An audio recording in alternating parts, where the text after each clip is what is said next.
نیوز پری چینل لیدونکو سلام وخت مو په خیر ستړي مشه په موکړې څو ډیرو مهمو خبرونو ته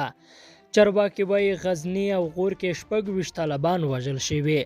د ملي اردو 203 تندر کول اردو په غزنی ولایت کې د 22 وسلوالو طالبانو د وژل کېدو ادعا وکړه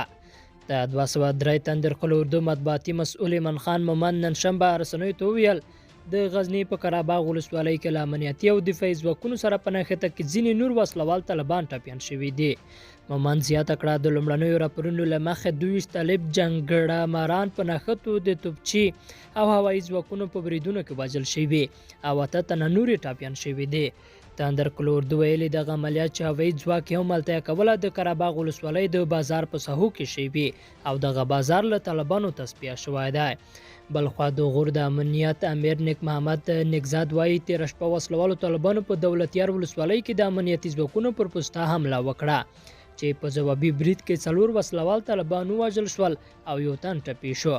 د ښاغلي نیکزاد په وینا نن شنبه مازدیګر د فیروزکوه په لویدیځ کې د طالبانو یو ماین په خپله پر دوی چاودلی چې 2 تنه طالبان یې وژلي دي د دغو پیښو په اړه طالبانو تر اوسه څه نه دي ویلي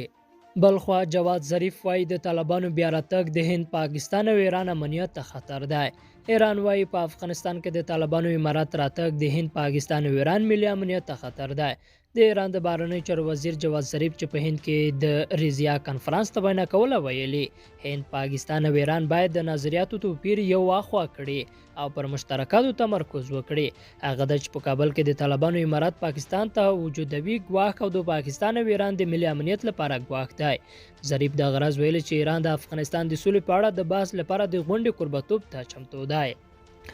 او د افغانستان او ایران د بهرنیو چارو وزیرانو د دواړو هیوادونو ترمنځ د ستراتیژیکو همکاریو د سند پر نهایي کېدو لاسلیک کېدو ټینګار وکړ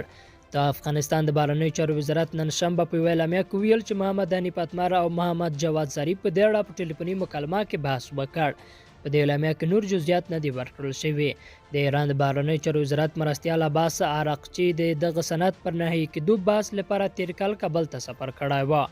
عراقچي د هغه سفر پر مهال ویلي و چې تهران او کابل د امنیتي ګواښونو پر وړاندې د مبارزې لپاره ګډې کړنلارې ته اړتیا لري